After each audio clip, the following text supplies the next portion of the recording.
Hello and welcome to Coconut Chats. Today you've got me, Harita, and I'm joined with Shamita. How are you going, Shamita? I'm good, Harita. How are you? I'm good, thanks. It's 9:30 on a Tuesday night, so kind of the end of my day now because it's been a day of work and now this. But we've got a guest joining us from Dubai, hence the third time zone, and finding a time that works for all three of us for this recording. Sara Giovanna is a transformational coach with a deep commitment to helping individuals achieve profound, lasting change in their lives. Sara specializes in guiding clients through personal reinvention, especially those navigating life transitions, seeking purpose, or recovering from narcissistic abuse. Sara's work goes beyond surface level goals, fostering genuine growth, resilience, and self discovery. Her work supports individuals in transcending old patterns and stepping into lives filled with purpose, resilience, and self empowerment. Welcome, Sara. How are you? Thank you so much, Arita, and thank you so much, ladies, for having me. And I appreciate the difference in time zones. So I'm really grateful, really happy to be here. Thank you. Yeah. Even though like most of our guests are of South Asian descent, I thought I really wanted to interview you because I'd gotten to know you earlier this year through an online coaching program that we'd done together. And I've been really interested in people that I guess are experts in the narcissistic abuse field or know things about it. And when I realized that you actually work in that area, I was like, oh, I really need to chat to you about this. I don't care if you're Indian or not because you've got so much knowledge about it. So that's why we got you in for an interview. But that's not all that you do. There's lots of other types of coaching that you do, and obviously you had a life before you got into coaching. So can you tell us about your line of work and how you got into coaching? Sure. Might be giving a bit more of an extensive answer to this question. As you mentioned in my introduction, which was so kind of you, I help people almost like reinvent their life, navigating life transition, and obviously narcissistic abuse. And like the majority of coaches, we derives our experiences. We derive our coaching from our experiences, and we obviously want to help people that have gone through similar experiences. So the way I stumbled onto coaching was in a stage of my life where I was going through almost like what people would consider a middle life crisis. I like to call it a middle life awakening, and where I achieved quite a good level of success, life standard. Life was pretty good. But yet I was feeling quite unfulfilled. Was really questioning why I was doing what I was doing. And then unexpected life changes were thrown at me, and literally my life was resetted in a short space of time. I lost my father. I had some health issues. The job that I was doing for many years all of a sudden completely changed. And I was forced to quit my job, as well as I quit my engagement. So with the partner that I was with then. And literally my life was reset to zero. And this, as you can imagine, like anyone that has gone through like, unexpected life changes can really make you question what life is about. And the way I started seeing it after all of this happened is that I need to figure out what I want to do and maybe what I was meant to be doing all along. And I realized my strength were very much throughout my life, even my career previously. I always looked to help people, mentoring, empowering. And at some point, I thought I'm going to retrain as a psychologist and help people that way. I thought I was very interested in psychology. And then I started learning about coaching. And literally within, I think, a month where I was literally reading everything about coaching, a friend of mine introduced me to a coach who has originally offered to coach my friend, but my friend was relocating to another country, so she didn't have the time to be coached. And I started the journey of being coached by this amazing coach. And through this, I understood that coaching was really magical. Like I've been through therapy before, and I did not achieve the level of progress and feeling better about myself and all of that that you're usually going to therapy for, unlike coaching. And this is when then I was sold about coaching. So yeah, long answer to your question, but yeah, this is how I got to coaching. Yeah. Since you mentioned about therapy, I would like to ask you, what do you think Sure. is the difference between therapy and coaching?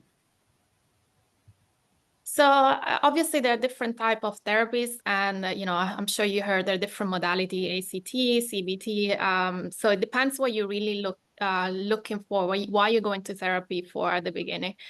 But what I noticed with therapy, it is for me quite limiting, as you can go to therapy for years and talk about problems that you have, analyzing. I mean, it helps with people that maybe, there is a need to be listened to and talked to.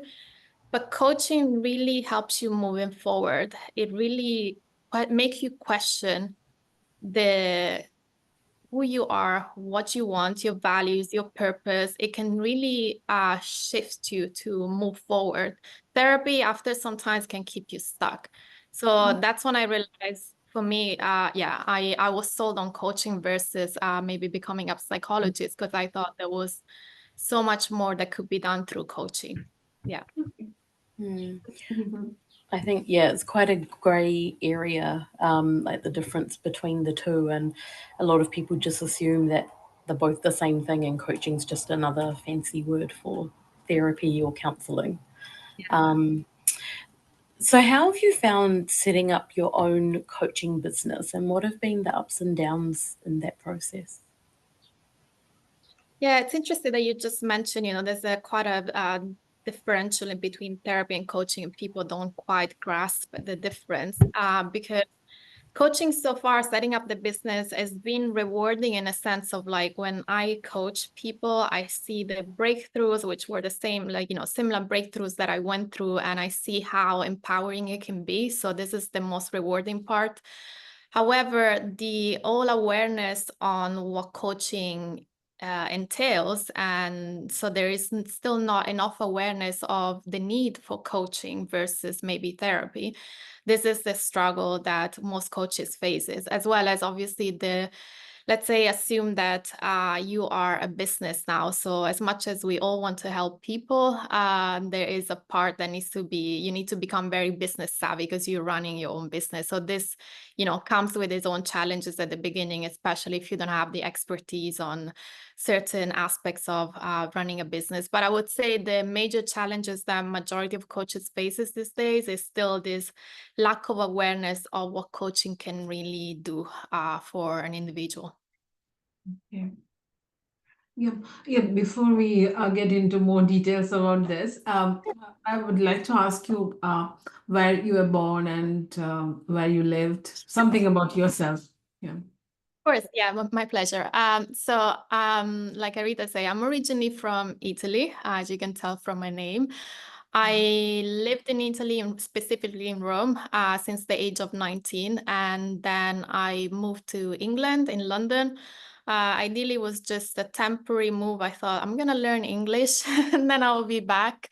And then I ended up staying there for 11 years. And then I relocated once again to the UAE, here in Dubai, where I've been for the last 8 years. That's quite a move. Yeah. So who are your clients? I would say my clients, obviously, like Arita mentioned at the beginning, I deal also with narcissistic abuse, which we can details later. So obviously people recovering from narcissistic abuse, but I would say coaching is quite agnostic, as we can coach, once we've been trained, we can coach anyone pretty much on anything. I would say my preference and what I see coming through is a lot of individuals that originally may have specific goals, but what I do with transformational coaching is really go beyond that goal. It's really aligning yourself with the why and the purpose of why you want to achieve a certain goal. So I see a lot of people, obviously, again, derives very much on my personal experience, people, millennials at the moment, as I think as a generation, we're really struggling because times have changed and we reached the stage where we might have achieved a certain level of success in our life. Maybe we had family, kids, the work is going well. And then we started asking, is this all there is to life? So again, the middle life kind of realization that maybe we're meant to be doing something else. So it's really, yeah, I would say majority are millennials, but not exclusively. And individuals that want to reinvent themselves, they want to start a new business. Maybe also I had a few ladies that wanted to go back to the workspace after after taking time to have a family. So yeah, it's really empowering individuals to kind of take a leap towards a life that they never envisioned before, or that they want to envision a different life from what they had because they've had certain realization about their existing life. Yeah. Do you think a certain gender is more aware and reaching out more for coaching than the other, or is it like more of a mixed thing? It's interesting. I thought my clientele would be predominantly female at the beginning because I had the same maybe perception that we think, oh, we're more attuned to reach out for help and that. But I find quite a lot of acceptance from men and a lot of reaching out, because I think also maybe there is that kind of I think men these days are struggling. Personally, that this is what I think. They want to obviously talk to someone and feel understood and listen and be seen. And at the same time, they are going through the struggles, specifically, like I just said, like kind of like an existential angst that they're not feeling listened to, and they cannot maybe express to their partner, to their colleagues. So they are looking out for certain individuals that they might express certain concern with and do the work of understanding themselves. So I would say, yeah, maybe I had a preconception at the beginning will be mostly female, and we tend to be more attuned to, like I said, reaching out for help and understanding each other, I mean, ourselves better. But then I would say men as just as much these days, which is great, to be honest. Yeah, yeah. And also, as you said, it's more like millennials. So what age group you mean? Is it like 20 to 30, that group that's I more reaching think out? I would say early 30s to mid 40, but also Okay. like kind of late 40s as well. Yeah. Okay. Okay. And since you changed quite like you have been in a few, three different countries. So is there, have you ever faced any discrimination and now living in UAE or anything like that? Or is it like your clientele is a mixed bag? I would say it's very mixed bag. Yeah, Okay. I think I have clients from any ethnicity, culture, background, anything. I think it's just, at the beginning when we interact with someone that is interested in coaching, we really look into almost have a chemistry, that we call it chemistry call, like to make sure that we're compatible, because coaching is very much a partnership. It's not something that, there is no hierarchical in the process. So it's very much to attune yourself to the person you have in front of you. If you feel like I can help you, then you most likely, be able to open up along the process. So it's very important that this works for the both of us. So I would say no, I definitely know. In the UAE for me has been, again, very open-minded. I had my own preconception before I moved here. But then I realized, no, it's a very inclusive society. And yeah, so yeah, I'm very grateful for that because yeah, I can operate this irrespective of any cultural or ethnicity difference. Yeah. That's good to know, because I think like a lot of people that maybe have never been to the UAE, you know, a lot of people think UAE and Dubai and all of that's very conservative and, you know, very traditional families where the man is the boss of the Yeah. family and women don't speak much. That's kind of the perception the rest of the world generally has. About UAE. But also, like with coaching, what I was going to ask is, do you do a lot of face-to-face sessions, or do you do a lot of sessions over Zoom, like what we're doing now? I do over Zoom. I find maybe with people that are slightly maybe towards the age of 50s and sometimes above, they want to meet in person. So I try to accommodate those. But I do find that, after COVID, people have managed to connect through the screen, irrespective of whether, you meet in person. So I don't see much of a difference. Even with the previous coach that I had, she was based in London, so we completely done the full process on online, and yeah, you were able to connect, to open up. So I don't see much of a difference, to be honest. Actually, you might be more comfortable in your own environment. So yeah, it might work better to do it online versus meeting in person. Yeah, and I guess it's a lot more convenient as well, right? Like, even if you're meeting face to face, you still have to leave your house and go to your meeting place and all of that. Whereas if you're doing it from home, you don't have that commute to get there. Yeah, exactly. And yeah, it's definitely more convenient also for, for people that are working and maybe can schedule a session during the lunch break versus having to go somewhere else to meet. And obviously my clients are not exclusively based here in Dubai. So yeah, now you have access, like, we live in the digital world, so we have access to the entire world if we want to. So it's really, for me, what's really important is that connection part that I was mentioning earlier. It's really about, let's have the initial discussion, see what you want to work on. Let's see if we are compatible in this style of communication. If I think I can help you, then yeah, we can definitely start.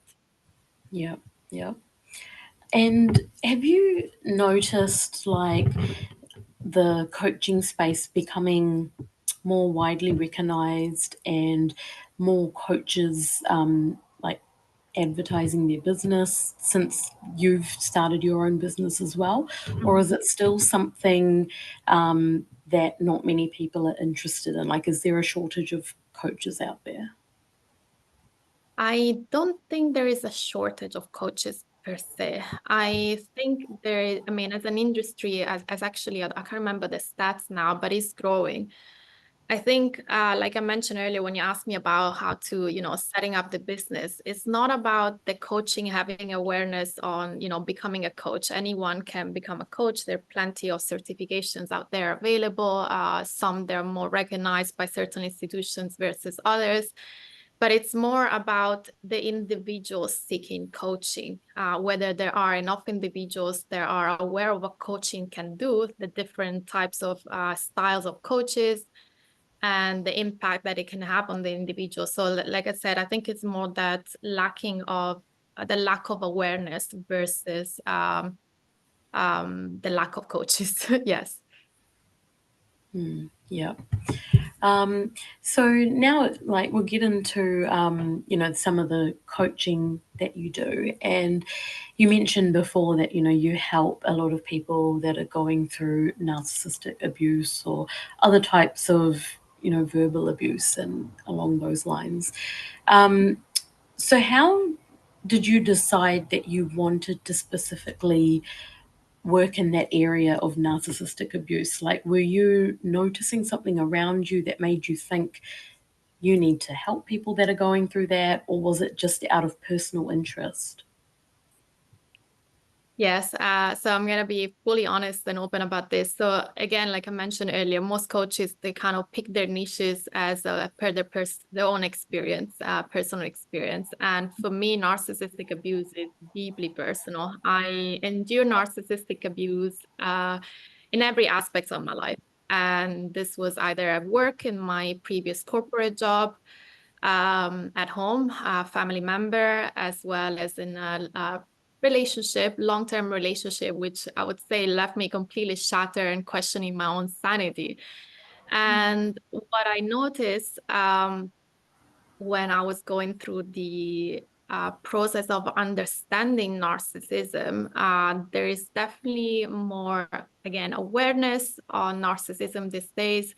However, there is a lot of what I would consider clickbait information about what a narcissist do versus how you can really heal. And obviously, any type of experience is very subjective and needs to be taken as just as, subjective in the form of the approach for healing and recovery. But I would say, I mentioned I've gone through therapy, and I even gone through couples therapy with the partner that I was with.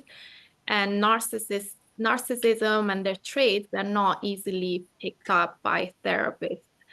As I later understood that, for the type of studies that they do, they do study personality disorder, but narcissism can be on a spectrum. It's a very much of a personality style versus just a disorder. And the fallout, which is the abuse that happens to individuals, is not just as understood by certain therapists. So the way that I then obviously, I did a lot of studies, and I studied also I took a training with Dr. Ramani Durvasula, which is the expert on narcissism. So I really went deep into understanding narcissism, the fallout on the individuals, how it impacts them. I did some trauma-informed coaching training as well, because trauma, the fallout, the repercussion is pretty much trauma, the emotional dysregulation that can happen after for the individuals, and then understanding what can be done after you've gone through the process of the abuse and the fallout, and how you recover after, and how to become almost like a repellent for this type of individuals moving forward. So literally, I explore all of the avenues. I try different type of therapies. I try different types of holistic kind of therapies as well. And I think now I figured what can really work. Obviously, like I said, it's very subjective to each individual's experience. But yeah, there is a lot that can be done through coaching, specifically transformational coaching, which focuses on more of the self of the individual versus just a specific goal. So yeah, it's been a challenging work, but yeah, like I say, it's very deeply personal to me because I've gone through it and I know how shattering these experiences can be. And yeah, so it's my it's one of my biggest passion and drive to help people really get to the other side and see life again. Like I like to say, reclaim their life, and this is how I call my method: reclaim the life that has been dimmed by different experiences and different individuals with the narcissistic traits. Yeah. I have few things here to mention. First of all, you were spot on saying that it's always there are more information about the traits and everything, but what you do after you go through that, there is less information, and mostly people get trapped reading the like signs and traits and all those things. But how shall the person recover, the victim recover from this trauma? That's Yes. hard to find.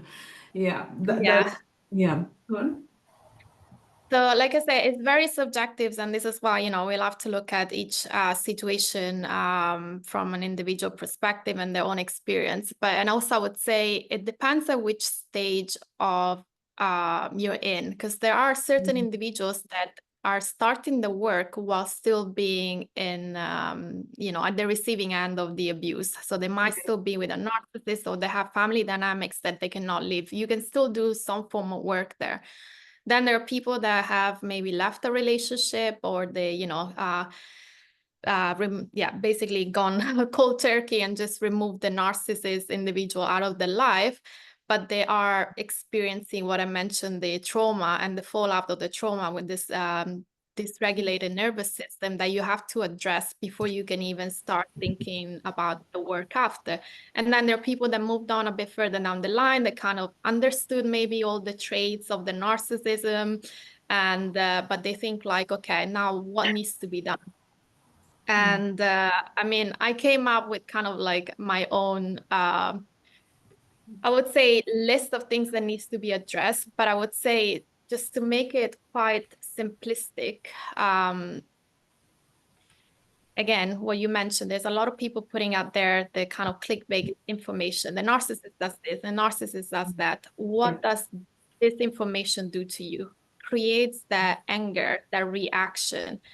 And in a way, you keep getting stuck to this. So one of the things that I noticed, and I keep being very open about it, even though I have the utmost empathy for anyone that's gone through this, because I know what it's like. You get into the anger, maybe rumination phase, where you get really wind up about why is the person doing that or has done that. And I validate the emotions, because you go through a lot of different emotions, and sometimes like I said, I even question my own sanity because I thought I was going crazy. And majority of the time, people don't believe what you went through, and that's the major issue why sometimes we don't even want to talk about it. But I think what I would say, I think where people get stuck the most is we need to think those people don't think the way we do. And thinking, so this narcissism is a personality style, almost like it's extroversion, introversion. There is no way that you're going to change it. So I think the most difficult part is getting to the acceptance that these individuals will not change. And almost getting to the acceptance that no matter what you've done or what you could have done, nothing would have been any different. And there is not enough empathy that you can have for the individual. There's not enough love or effort you can make to get this individual to change. So expecting them to have a different reaction, I think this is for every time you get stuck with an individual that doesn't think the way you do. Expecting them to think the way you do will keep you stuck. So it's almost get to that acceptance. These individuals will not change. There will not be anything that you could do, that you could have done to make things differently. And you really have to get to that place of acceptance and kind of pull back and letting go. It is unfair, and I can validate everyone for the idea of unfairness. It is extremely unfair. Not being believed is extremely heartbreaking. I understand, because I've been there. But if you want to move forward, keep thinking about what the narcissistic do, what the narcissist does, or how they act, and expecting them to act differently, and keep asking yourself, but why they did this? Why they did that? And yeah, I would say this is where you need to let go, as harsh as it sounds. Yeah. Then one another thing here. As you mentioned that you have the personal experience, you have gone through that trauma, so you can relate. So every time you hear someone sharing their experience and seeking help from you, does that bring back your sour memories? I would say for anyone going through this abuse, you can still have flashback that will come back. I will emphasize on the idea of being emotionally regulated and learning how to regulate your emotions. And this is a process that I've done through therapy, coaching, and I think I'm at the stage where I'm able to, help people without being triggered out, obviously, like I said, I have so much empathy for anyone that shares their stories, and yeah, I can relate. And this is what maybe makes it easier also for the other person to share their story and feeling understood. The sense of shame can be lifted because I can totally relate to what you're going through. But having said that, I can only help individuals if I'm regulated and I'm emotionally stable to be able to help. But yeah, we're humans, obviously. We do have emotions. So yeah.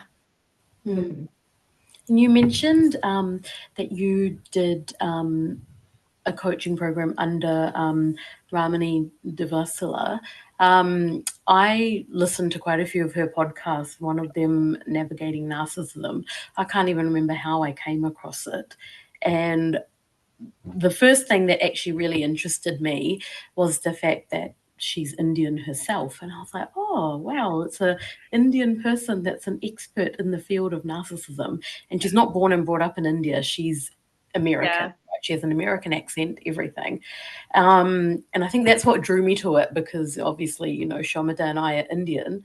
And generally a lot of Indian people, if they go through narcissism, they feel like they shouldn't talk about it or they feel ashamed or they'll be the ones doing the narcissism and they think it's acceptable. Yeah, and I was like, wow, there's an Indian person that's not just got a podcast about this, but she's like got so many accolades after her name. She's an expert in the field, written books. So started listening to her podcast. Actually, I finished it pretty quickly because every episode was so good.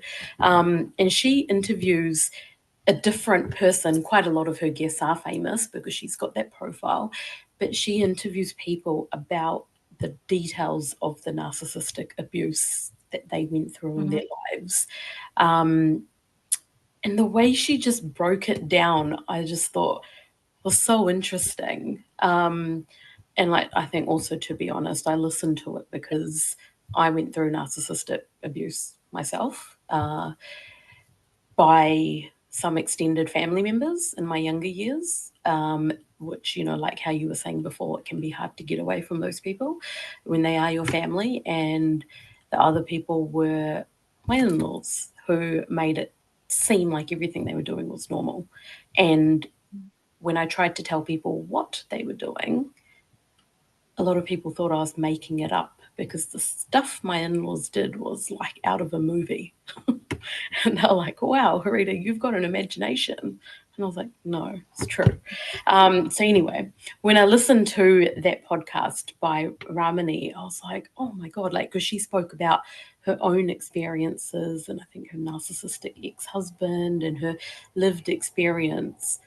And I kind of started thinking, like, the fact that, you know, she's an Indian person who's an expert in this field. She must have got a lot of hate, but from certain pockets of society for doing the type of work that she does.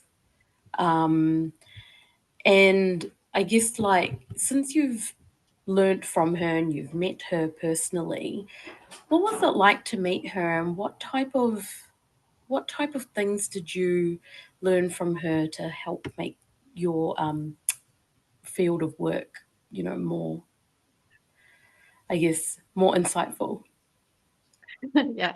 First of all, I'm sorry about what you're going through. So I have so much empathy for anyone that's gone through such an experience because I know how challenging they can be, especially, like I say, not being believed. And, you know, with family dynamics, it's even more complex because it is harder to break free from certain family structures. Dr. Ramani, I would say, wow. She was the one that what I also listened to a podcast at the beginning. I literally devour all of her books, and this has really helped me validating my own experience when I went through it, especially with my ex-partner. And I think, yeah, understanding all of the patterns, the dynamics, the traits, the way she explains it is fundamental. And I think for anyone that, you know, is starting to heal, that could be the first stepping point. It's called psychoeducation. Get your psychoeducation, understanding what the narcissists do, so you get it very clear in your head, you know, what is happening, and it can validate you in the form of like understanding that, you know, it wasn't your fault what you went through it, you know, there are certain dynamics at play. She So she came to Dubai early this year to run a couple of workshops that I attended, as well as there was some book signing, and she also took with her another expert on coercive control, which is a dynamic that a lot of narcissists play. And I would say, I mean, obviously her expertise is unparalleled. She's been doing this work for years, and I'm glad she's getting the recognition that she's getting now. And she has raised the awareness of a good standard for us to really, we have the information available. We don't have to go to anyone to get the information about the traits and the dynamics. I think what was very powerful when I attended those workshops and those book signing is looking around the room and see how many individuals have been affected by narcissistic abuse. And it kind of makes you feel less alone, and it makes you feel that you know, the work that she's doing is working. We are getting, you know, people are waking up to the to what is happening.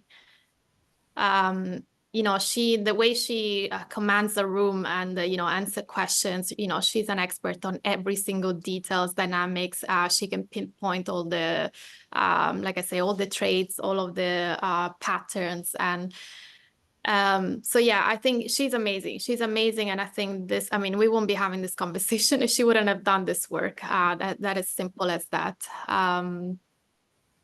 So yeah, sorry, did I answer the full question? I just got a bit carried away.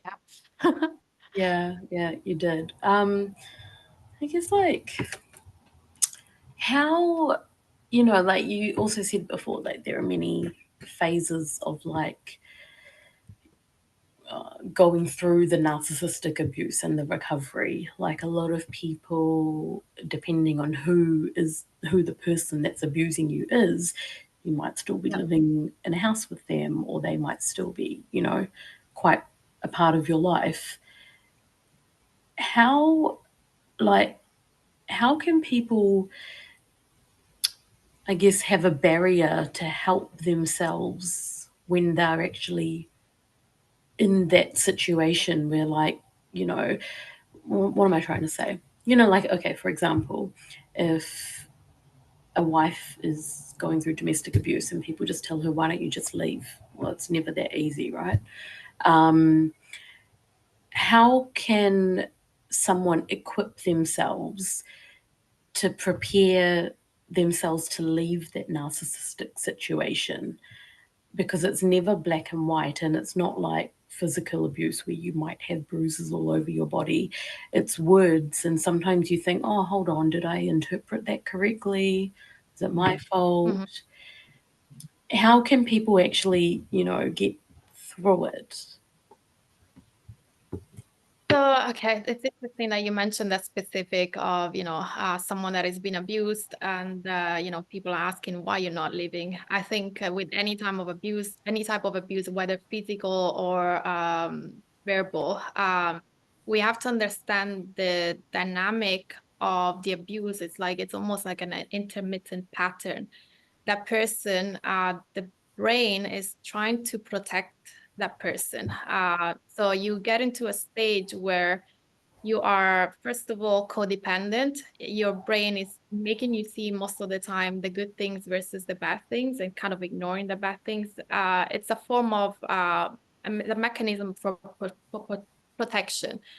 What happens is, like, you know, there is a no advice fits all. And I think every individuals, and I'll tell you from my own personal experiences, I must have broken up with my ex few times, and then I went back to it, because there is a pattern where you know, it's called hoovering. They will try to get you back with promises or different things, you know.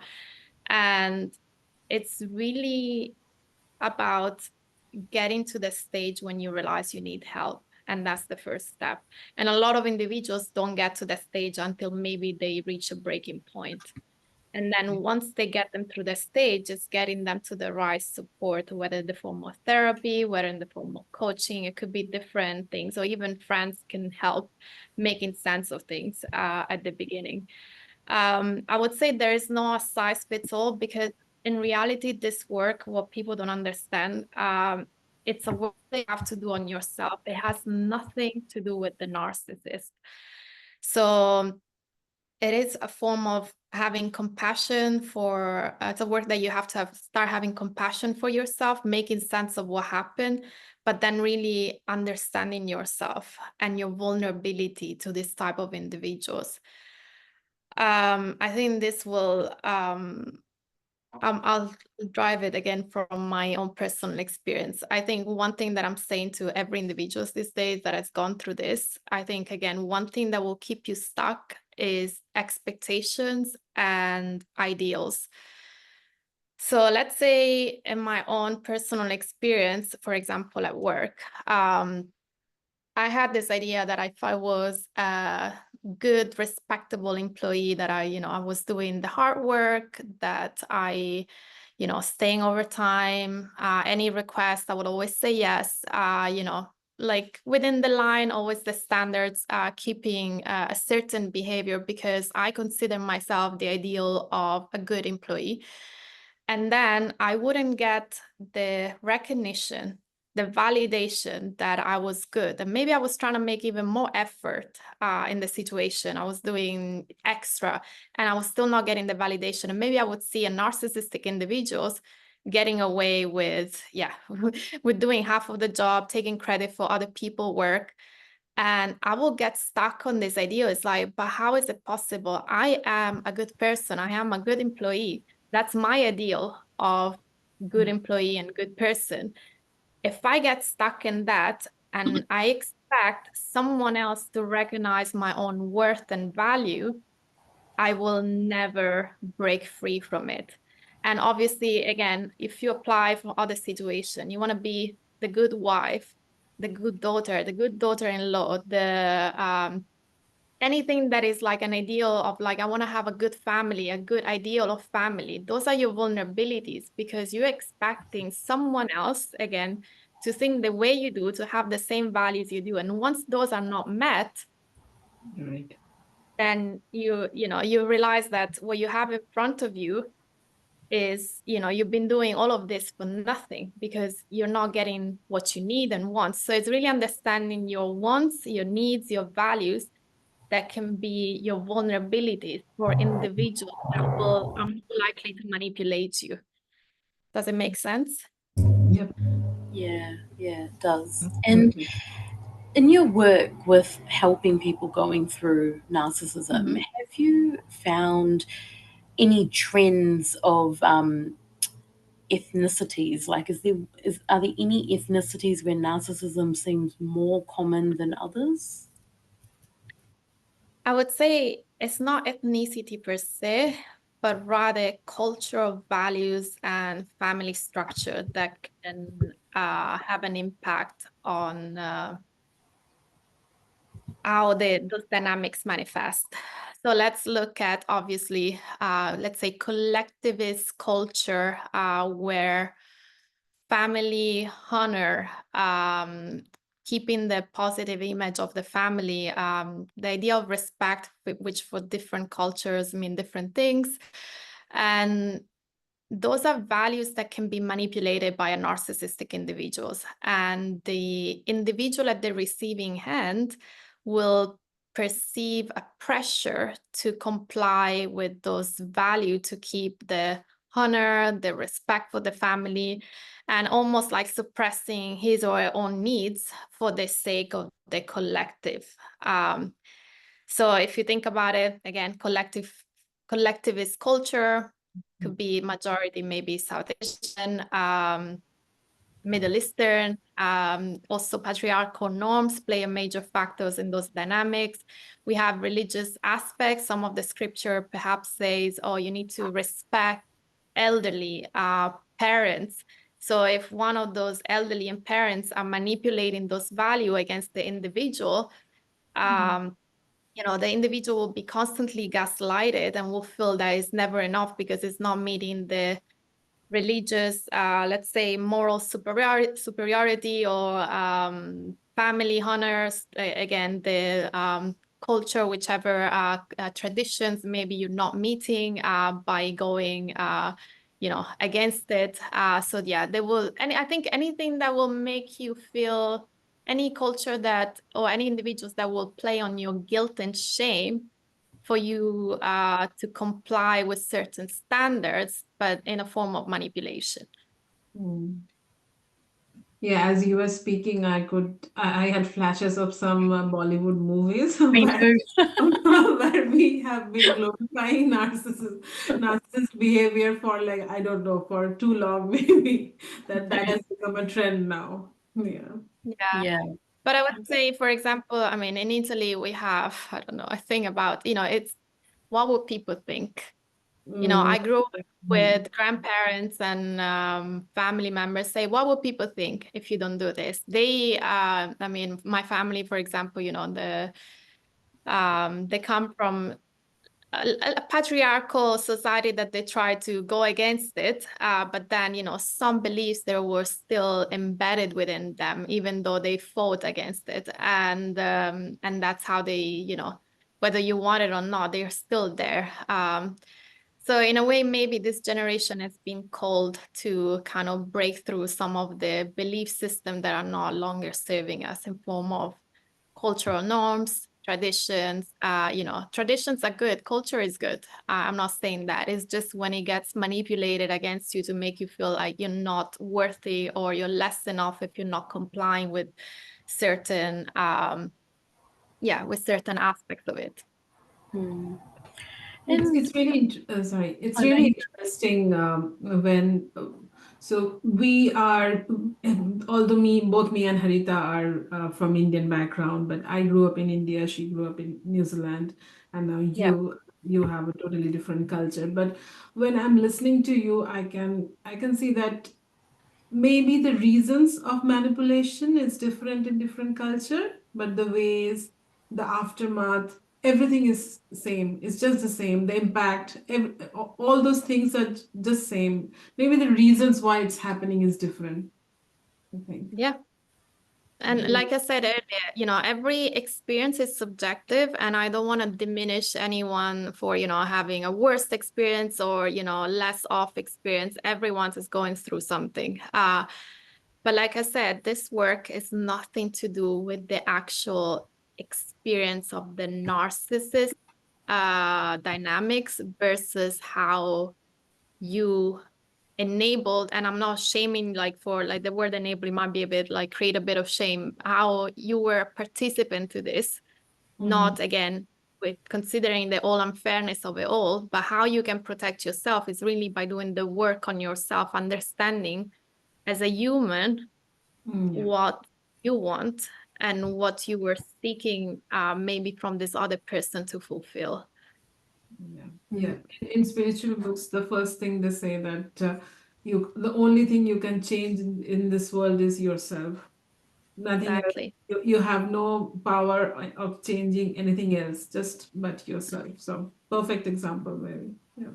Yeah, and I totally believe, because I mean, from my own personal experience, don't get me wrong, I was stuck in kind of like a lot of rumination, a lot of blaming the narcissist, a lot of being angry, and I thought like I would never get out of it, because I know when you are into it and it has messed up with your life completely, that you cannot see the light at the end of the tunnel. So I know what it's like to be there.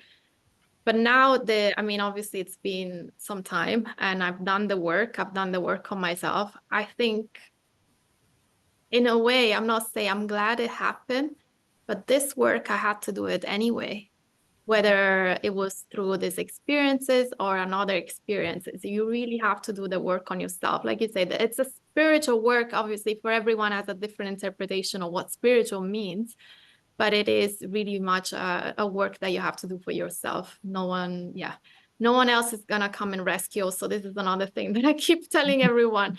No one is gonna come to rescue you. It's really you doing the work. taking the time, be very compassionate, having a lot of empathy for yourself.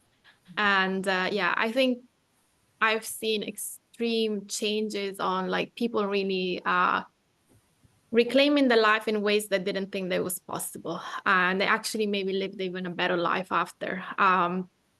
I like to think so, obviously. I'm not in touch anymore, but yeah, I like to think that as well. And it's been with in my own situation. So situations that happen, obviously, I like to believe everything happens for a reason.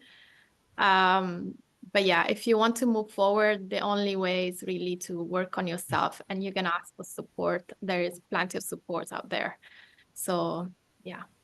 One thing I've wondered quite often, like even when I listened to Navigating Narcissism by Dr. Ramani, I started wondering, like, people aren't born narcissists, right? Well, I'd like to think they're not. And I started wondering, like, what is it that people go through in life that then makes them a narcissist or not? And also, narcissists tend to only be narcissists to maybe one or two people in their life, and to everyone else, they're very nice and completely different to the person they're abusing. How, like, what type of things has that person gone through in life to make them the narcissist they are, where they don't even realize they are a narcissist, or that they are verbally abusing quite often the people that are meant to be closest to them in their life? Yeah. Obviously, it's not quite been proven completely, but the overall consensus of this is that basically it happens within childhood, like teenager, where let's say the person that then eventually will go and display highly narcissistic traits or have a narcissistic personality disorder had to create some coping mechanism which become maladaptive in order to get attention, love from one of the primary caretaker. So I'm gonna give an example. I think this happens like because I obviously have a narcissistic parent, and I had to understand what she went through. And what happens, I think, is that this person had to constantly like people that, they have to constantly maybe please a parent in order to get the attention. Maybe the parent is distracted, or maybe the parent only gives the validation to the child if they perform. Only if they do something that is successful for their own way of thinking. I have, for example, one person that I know that their parents will always just praise this person if they were bringing back from school like high grades, or they were doing something really successful, and everything else would be dismissed. So the person, the child or the teenager, will start learning that in order to get attention, love in the form of, let's say, love and validation, will have to, in a way, perform. So it's really on a spectrum, but what I notice is like it happens in childhood.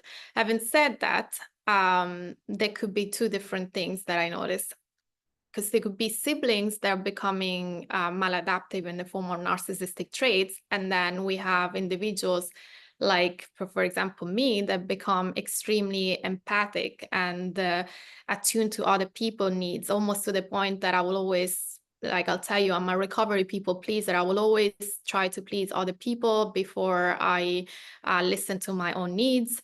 And because I learned how to walk on eggshell with the other individuals, I learned how to become almost a therapy for my own caretaker. A therapy for my own caretaker. So it's like, it's a bit more complex. So this is why they haven't been able to pinpoint the exact cause for or how it develops. But I would like to think it's a trauma response, it's a coping mechanism that since it gets ingrained since childhood. The person learn how to cope in this specific way. So it will go on about the world thinking the only way to be getting validation is to become entitled, successful, display these traits of grandiosity and yeah, it's almost like attention seeking kind of thing. Obviously there's different type of narcissists, but yeah, I would say it happens in very much in childhood. Yeah, yeah. And a lot of what you're saying, like when you're saying it, I'm kind of like, oh yes, the narcissists in my life, yeah, sounds like them. Like a couple of examples I have is like, okay, so my in-laws, for example, my mother-in-law specifically, there was a lot of grandiosity at the beginning, when I was, I guess, new to their family. Like she always used to say, oh, we will extend the house when you move in. And this, we weren't even married. And it was just like, oh, wow, like she's so generous, like she's, like overcompensating for the fact that I don't have family in Australia because I lived in Australia, right? But just like a light switch, she literally just switched and just like maybe one day woke up and decided, oh, actually, I don't like Karita. So now I'm going to do the opposite of what I've been doing. And I'm going to make her think everything she's been doing is wrong. Nothing she does is ever good enough. So it went from grandiosity, when you get married, when you get engaged, this, we're going to have your wedding like this, and you can have whatever you want in this house, to all of a sudden, oh, you're not doing this. Or, like comparing me to her daughter, who's 2 years younger than me, when, it was like holding us on like different pedestals. And I was constantly left to feel like, oh, I'm not good enough. Oh, how come her daughter's allowed to do that, but I'm not? And her answer would be, oh, well, she's my daughter, so I'm happy with whatever my daughter does. But you're my daughter-in-law, and you should be doing this. And what I could never understand was, how did she go from being so kind to me and so welcoming to all of a sudden basically saying, I don't want you marrying my son anymore, and doing everything she could to cancel our wedding before the wedding. And I was constantly led to believe that I'm not good enough. So I was constantly led to believe that I have to apologize to her.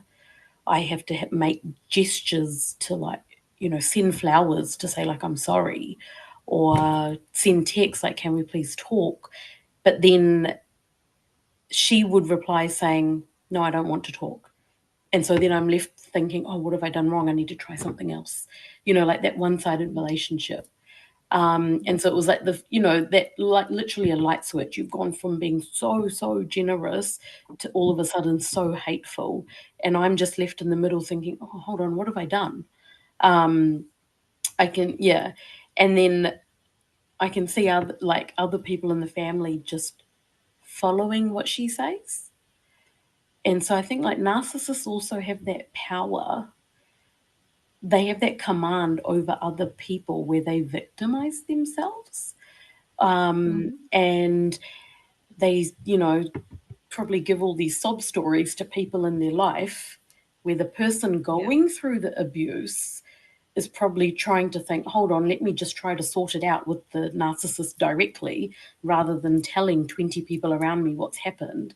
But then before any of that even happens, the narcissist has gone and told their whole family and all their friends what the supposed person did. So the victim reverses in their mind. They think they are the victim. So like, what do narcissists gain from acting the way they act? Like, because quite often, I think, well, in a lot of Indian communities anyway, a lot of narcissism tends to happen within families. It will either happen with your own child or with someone your child has married or going to marry. And in the end, it breaks your family up in some way or another, right? Like either your child will then divorce their partner because the child has chosen the narcissist side, or the child will stop talking to their parent and cut ties. So in some way or another, it breaks up that family. Does the narcissist end up thinking, yes, I've won and I got what I wanted out of this? Or like what do they end up thinking? What's their end goal? So this is how, like when I was saying earlier, don't think the way we do it. They don't think the way we do. So when you say, what do they gain? They call it narcissistic supply. So what a narcissist really wants is maintaining power, status, getting validation. And what I call it is like they want to dim someone else's light in order to look better and superior. So, I mean, I could see whether it's, in a family situation or not, I could see here the patterns that you were talking about, at the beginning, like we call it love bombing, whether it's in a romantic relationship or not. They pay a lot of compliments. They tell you, all of the things that you want to hear. And this is what I caution people about their vulnerabilities. Whether, are you someone that believe what other people say right away, or you take the time to get to know someone? Because then when they go into the discard phase, when they almost make you doubt that, whatever that was told to you before is no longer valid, then you really get confused and you start questioning yourself. And this is where they get you. Because then, what are you going to do? You're making more effort, you're trying to get closer, and you have to understand why are you doing that versus why they are doing that to you. They are doing that to you because, again, they don't think the way you do. They are looking for that kind of, I would think it's almost like a pleasure, which is, it's a supply of feeling like a bit more superior, more powerful over you. And in reality, the fact that you seem to have fallen for the game and you're trying to make more effort, trying to come closer to them, in a way, this is what they get out of it. This is their supply. Which, for our own thinking, we think this is crazy.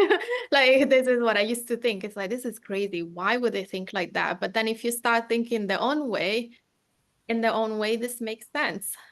This is what they want. So it's almost like you have to get into their own head and think in a complete different way from the way you think. Yeah. Has it ever occurred that after listening to someone's story, you have to say to yourself, "Oh my God, this is the person who is doing the thing wrong. This is the narcissist and not the victim." So has it happened that way ever? Yes, I have. I think there are, obviously, like I said, narcissistic traits are on the spectrum. And in a way, we all have them. And so there is almost like a contradiction that we think maybe narcissist people will not be together with another narcissist. So the narcissist, someone displaying some narcissistic traits might be aware of someone else's narcissistic traits, maybe because they're a bit higher than their own.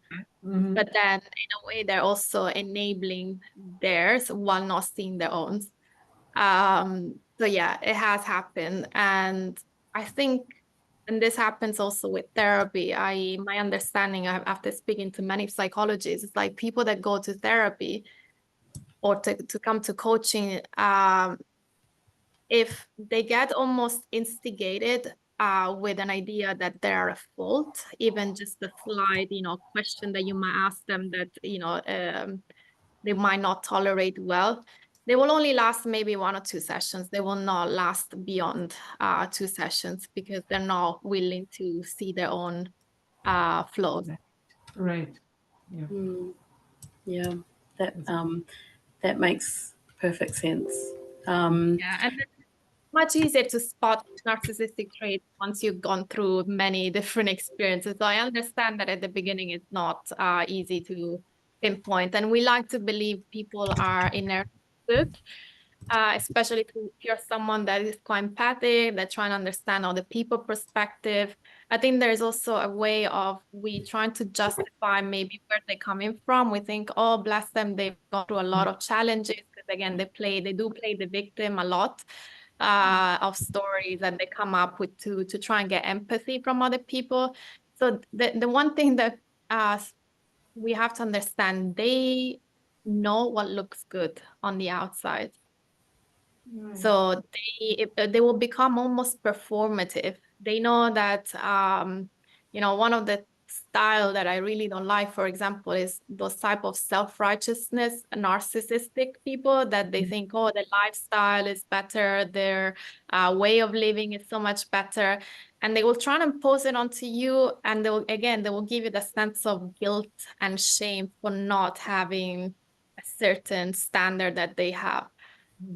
So again, remember, it's very performative, and in the way you feel it, as you have to trust your gut feeling and your intuition that says, okay, yeah, on the outside it looks good.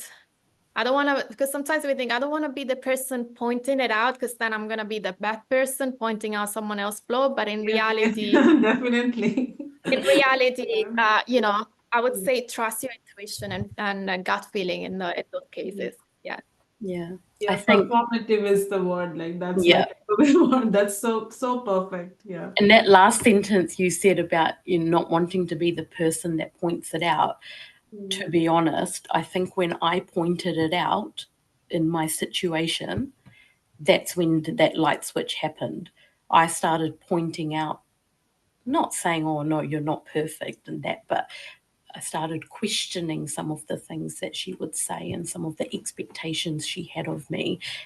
And then that's when that narcissistic behavior in her got worse, because maybe she thought, oh, Harita's not as naive as I hoped she would be. She's not falling for my tricks, One like, you probably find this funny now because you're a coach, and so you actually talk to people going through narcissism.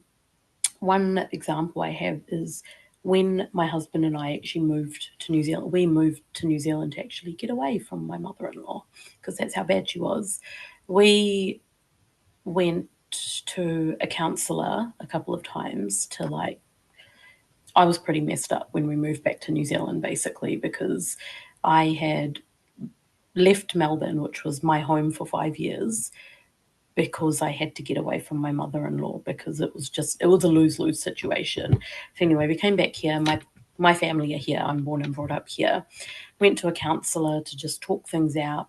And I wanted to see a counsellor of Indian descent because I thought maybe she will understand the situation better.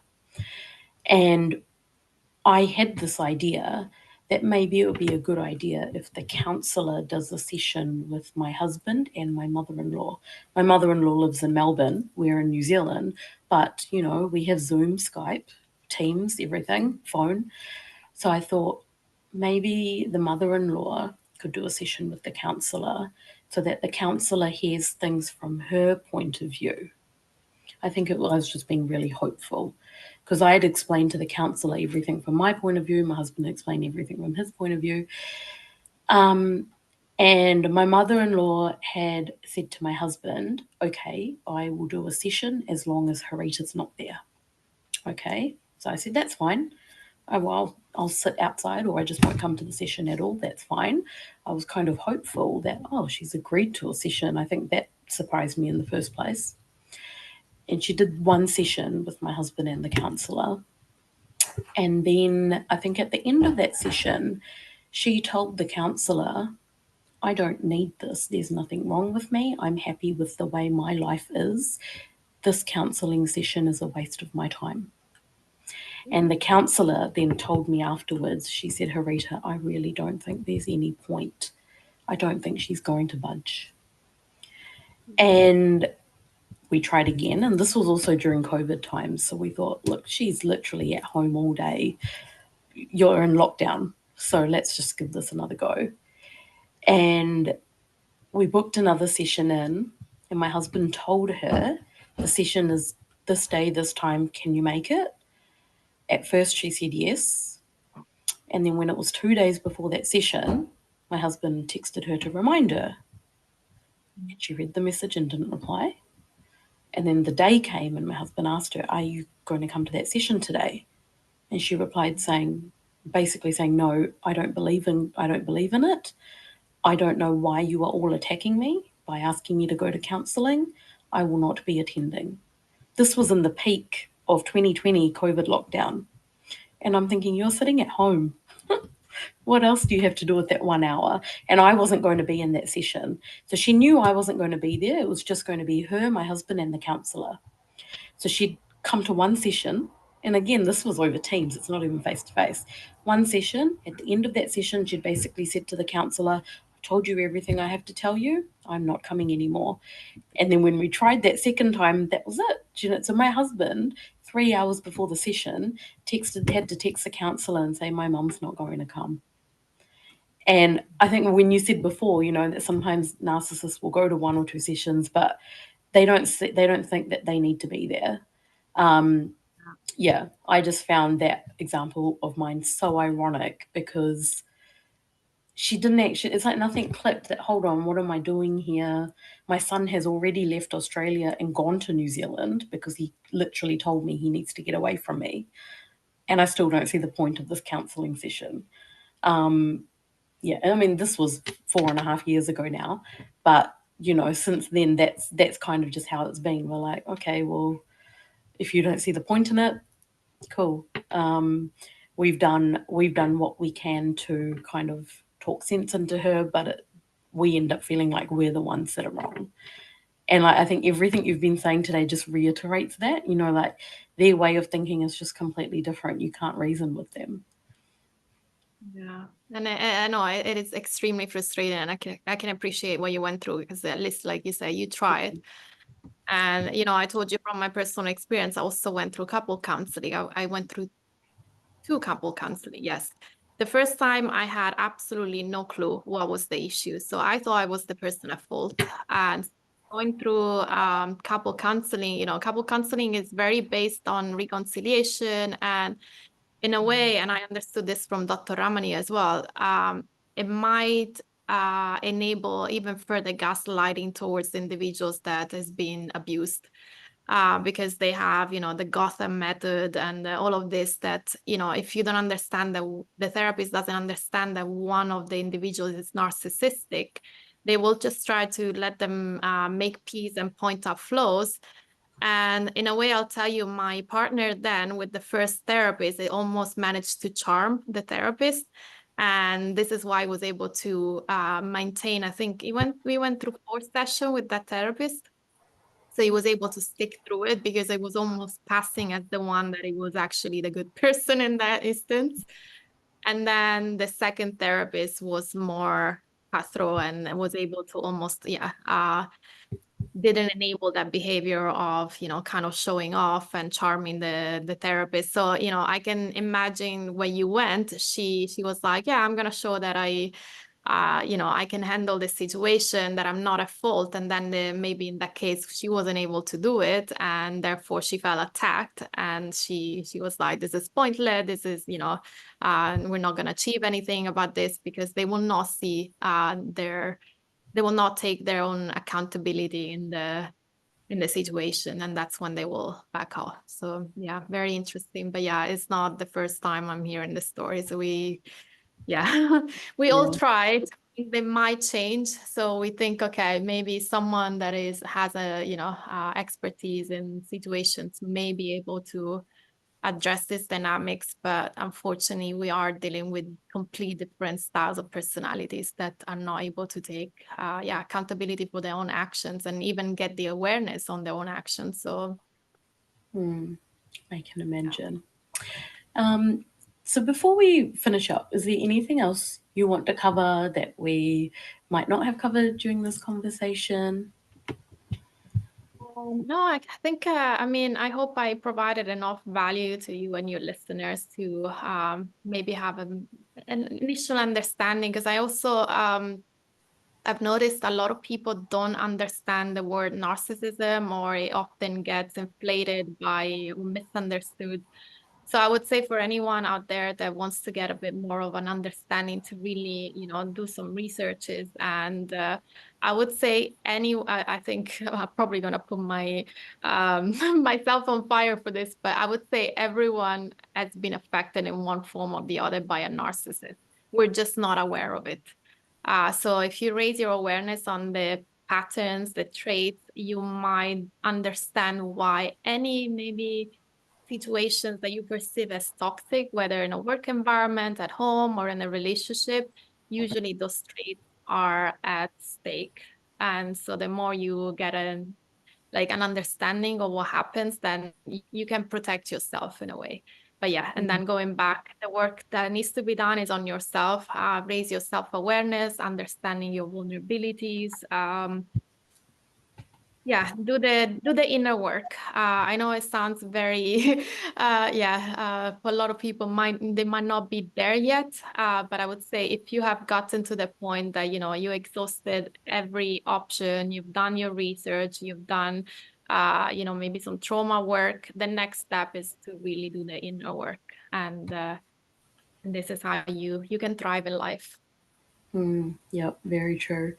So if people wanted to follow you on socials or LinkedIn, or if someone was interested in booking a session in with you, how can they get in contact with you?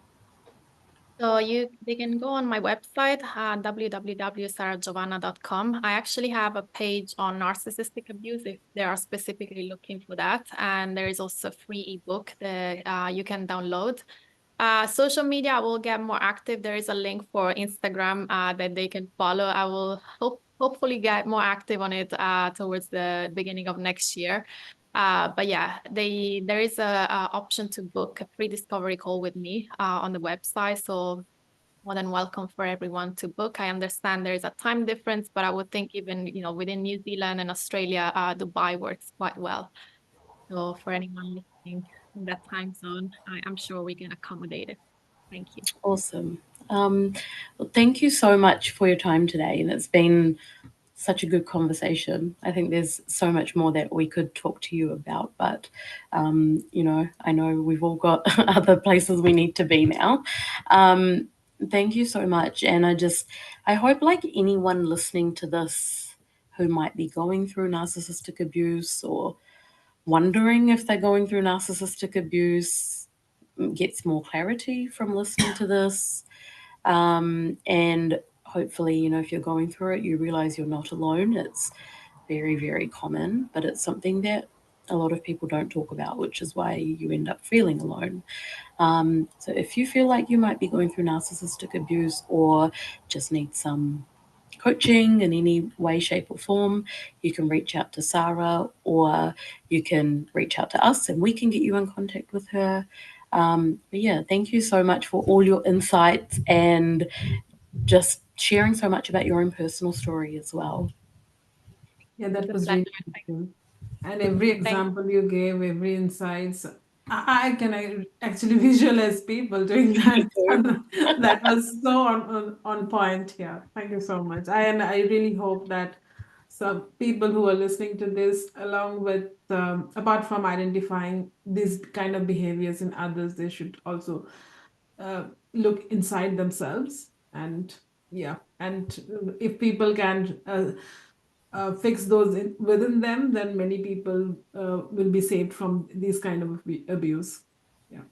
Absolutely. Well said. Thank you so much. It was really my pleasure to be with you today. Thank you. Thank you so much.